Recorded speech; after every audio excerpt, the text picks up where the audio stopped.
Oi, pessoal, meu nome é Roberto, sou professor de arte, pintor, escritor e faço postagens regulares no Facebook, no Instagram e no YouTube. A elegante sociedade japonesa da corte de Heian, cuja cidade, fundada em 794 de nossa era, se tornou um centro cultural por mais de 300 anos, foi retratada em obras literárias notáveis daquela época. Heian era estrategicamente protegida do norte por montanhas e florestas. A família Fujiwara dominava a corte, inclusive por periodicamente prover aos imperadores graciosas princesas como esposa, e a prosperidade garantiu a solidificação da cultura japonesa na classe dominante, enquanto o resto da população japonesa, em outras áreas, continuava pobre e atrasada, recebendo pouca influência do sistema de governo que emanava da corte do imperador. A cultura chinesa já tinha sido plenamente absorvida e copiada no Japão desse período, e gradualmente ela se modificava, adquirindo pouco a pouco um caráter verdadeiramente japonês. O espírito japonês acabou reaparecendo sob o verniz da cultura chinesa que o cobriu totalmente por 3 séculos. A aristocracia de Heian somava talvez apenas umas 3.000 pessoas numa cidade de 100.000, e os nobres e eruditos dela lutavam muito com a complicada escrita chinesa que era usada na escrita japonesa, apesar de não possuir características facilmente adaptáveis ao idioma japonês.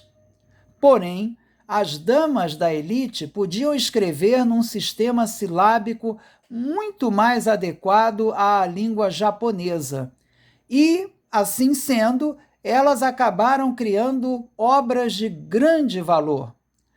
Uma dessas obras se chama Genji Monogatari, geralmente traduzida como A História de Genji. Ela é considerada uma obra-prima da literatura mundial e o primeiro romance da história. A História de Genji é um romance galante, enorme, escrito por volta de 1000 a 1005 de nossa era. Na realidade, enquanto a poesia haiku japonesa era extremamente breve, os romances se caracterizavam por serem bem longos, às vezes de 20 ou 30 volumes. De fato, em uma de suas edições, a História de Genji possui 4.234 páginas. Incrível! Ela foi escrita pela senhora Murasaki no Shikibu, da família Fujiwara, que enviuvou 4 anos depois de se casar e lidou com sua tristeza por escrever esse romance em 54 volumes. Trata-se de um romance sobre um nobre mulherengo. E o romance, na realidade, é um estudo psicológico sobre as suas relações com mulheres e também das relações de seus parentes.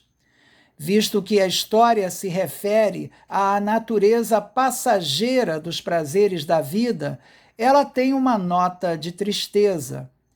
Grande parte de suas cenas ocorre na atmosfera ensombreada das casas de campo do período Heian, com pequenas construções conectadas por corredores cobertos a pontes e jardins. Nas antigas ilustrações do romance, essas formas arquitetônicas características provêem um pano de fundo para a narrativa, como que influenciando a maneira como se representam os eventos e acrescentando também um certo sentido de melancolia à história. No século XI surgiu também o estilo nacional de pintura japonês, que a partir do século XIII se passaria a chamar de Yamato-e.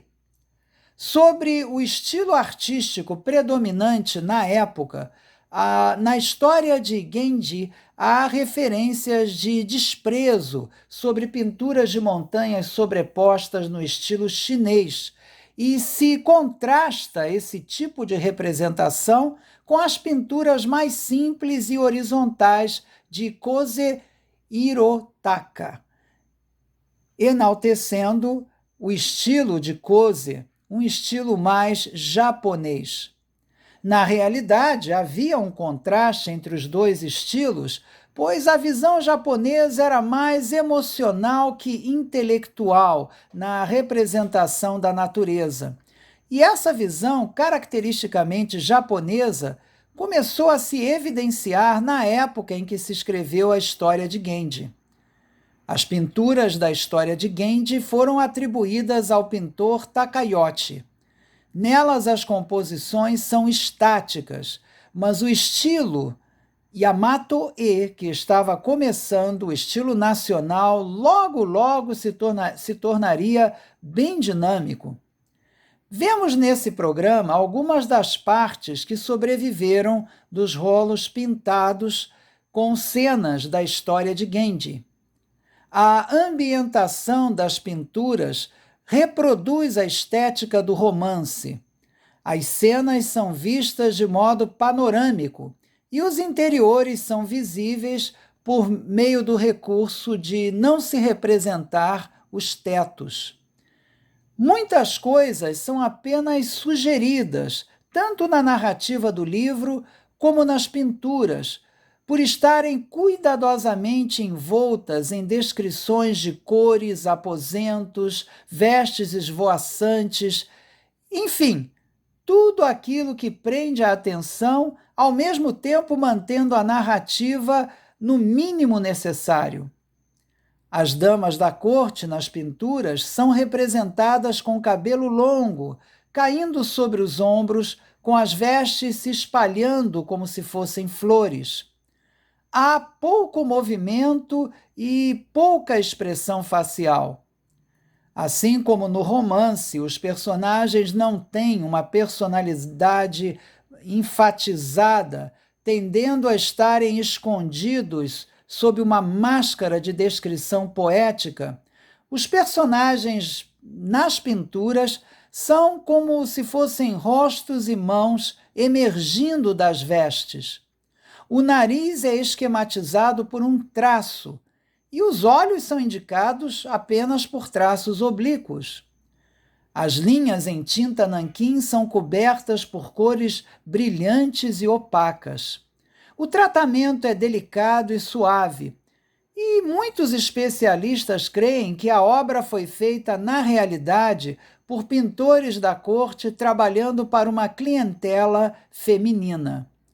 O autor ou autores das pinturas usaram os painéis e os muros da aristocracia da corte para ordenar as composições que eles pintavam. Elas estão organizadas segundo a maneira que eles dispõem os painéis e os muros nas pinturas. Cenas muito angulares podem indicar a agitação dos personagens, numa inter-relação de ângulos e também padrões que aparecem inclusive nas roupas dos personagens. É possível seguir a narrativa da história pelas pinturas, mas essa narrativa é sutilmente minimizada pela ênfase decorativa na cor e no arranjo. Em resumo, as pinturas da história de Genji e a própria história de Genji são um patrimônio da arte mundial. Espero que tenham gostado. Informações sobre os livros de arte que eu publiquei estão na descrição desse vídeo abaixo. Muito obrigado pela atenção, muita paz para vocês. Até a próxima.